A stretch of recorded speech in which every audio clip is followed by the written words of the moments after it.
I had a nice little swap with a couple of my subscribers about the Great Pyramid in Egypt.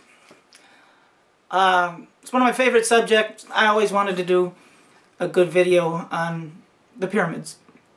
But I wanted to make a really solid decision on what I thought. There's so many ideas about how they were built, but they're thinking in terms of conventional means. They're like, it was a ramp, people pulling ropes, but it's been proven how difficult that is. They did it in 2 places. Pulling with vine ropes on sleds with the amount of weight for each block. And proved mathematically it's impossible to do it that way at all, let alone inside 20 years, which was always told to everybody. So it should always be wiped out of textbooks once it's proved that that's impossible. The Giza complex sits on a direct intersection of ley lines. I won't go into that, but look up ley lines. It's ground energy, actual electricity current in the ground. And so when it converges, you've got a moment of double, and it happens right on an aquifer that's just to the side of the Nile. And when the Nile floods, this intricate, deep area of aquifer tunnels under the Great Pyramid is full of water. Now, it has the shaft that goes down into the bottom, and that is just above it. My belief is Great Pyramid's primarily built of 3 materials. The inner heavy granite, the limestone that makes up the most of it, and the polished limestone on the outside. The polished limestone is different from the other limestone. The limestone inside has a magnetic pulse to it, whereas the white limestone on the outside does not. And the granite can outright conduct electricity and magnify it. And considering the shape of it, I mean, I won't go too far with saying, oh, it was this, but these things are real about the materials. I believe you can generate electricity from water through certain kinds of stone. And I believe if sound is involved, you can displace gravity. That's what I think. I've done a few electrical experiments. They're kind of weird and dumb, I don't even want to admit it, but water does strange things if you play with it a little bit. You know how they say, you know, don't ever drop an electric device in the bathtub with you. It's the whole thing. It's a total electricity conductor. So, if you have the natural ley line energy converging in an intricate aquifer directly below the most amazing construction of all time that's insulated, the inside of it is going to start amplifying electricity. And I believe that they had some means of directing it through the air and using the energy, kind of like a natural source where you could fill up a battery with it or something. For all we know, they had an area of water where you could bring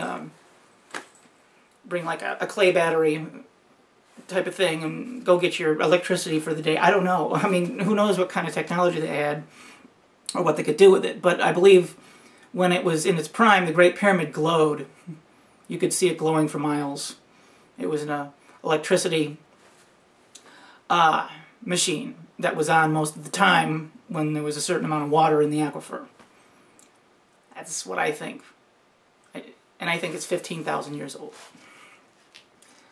Because for all that to work, the Nile would have to be a little bit closer.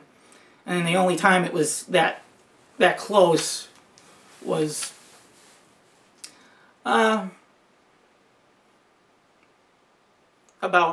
10,000 BC. I also believe something happened, something really catastrophic happened. I believe that whatever beings did that back then had a conflict. I mean, I outright believe that the entire Sahara Desert was created because of that. I believe that they had these on ley lines as a network. There's lots of structures that are made out of these conductive materials, in Mexico even, and in the Far East. And I believe it's possible they did something screwed up, or somebody did something nefarious, and really jacked it, like they made their own harp kind of thing. And they melted the glaciers and raised the ocean levels. That's what I believe. And that caused the floods that all the flood stories are about. And they say the gods did it, or God. All those cultures said all of a sudden the sea just wiped out cities on the coasts. And I believe it was because they were monkeying around with those megalith energy machines. That is my idea about the Great Pyramid. And that the Sphinx's head was recarved by an arrogant pharaoh and probably looked like a lion because it used to face the constellation of Leo when it rose in the sky as it was facing. That's not my original idea. That a few different guys have figured that one out. But yeah, I think there's something to energies, natural energies, that the elites around the world, they know it. So they lie and say that these were tombs of pharaohs, and they totally get the time wrong. You know, and Lake Titicaca in Mexico is close to its pyramids, and just all those things. It had to do with water. And you can see where these bodies of water moved, and you can date based on that, especially when they lined them up astronomically. And they all point to about 15,000 years ago, when it was all in its prime. But jealousy's jealousy. Some people even think there were beings from Mars that did all this. And maybe they're all dead. And maybe they all figured out a way to go somewhere else because of the chaos that was going on interdimensionally, and left us, the genetically engineered slaves, behind to just bump into each other for the next 10,000 years. And now we're about to wipe ourselves out. I mean, just people are stupid. You know, I just don't believe human beings did anything great like that. I don't. Like, I think the Step Pyramid is younger than the Great Pyramid, you know, because it just is different. I just believe everything about Egypt's just wrong. I get so much hell about my Zahi Hawass video just because I'm trying to get my thoughts together, so it irritates me so much that he gets away with all those lies. You know, there's nothing inside the Great Pyramid that says anything, and the one cartouche they found about King Khufu, it looks sloppy, it's not even done right. And all those things could have been anything, because the Great Pyramid was devastated. It had its casing stones ripped off. I mean, anything could have happened. The people that saw the casing stones said that there were inscriptions of some crazy language all over it.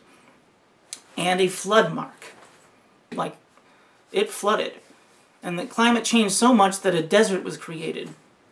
You look at the Sahara Desert from Google Earth, it's just, why is it there? It doesn't make any sense. It was because of some devastation that ruined all of North Africa and turned it into rock and sand. As if the World Trade Center blew up over the top of a continent. It looks like desolation that happened because of an accident. That's what I think. So I'll stop there. Let me know what you think.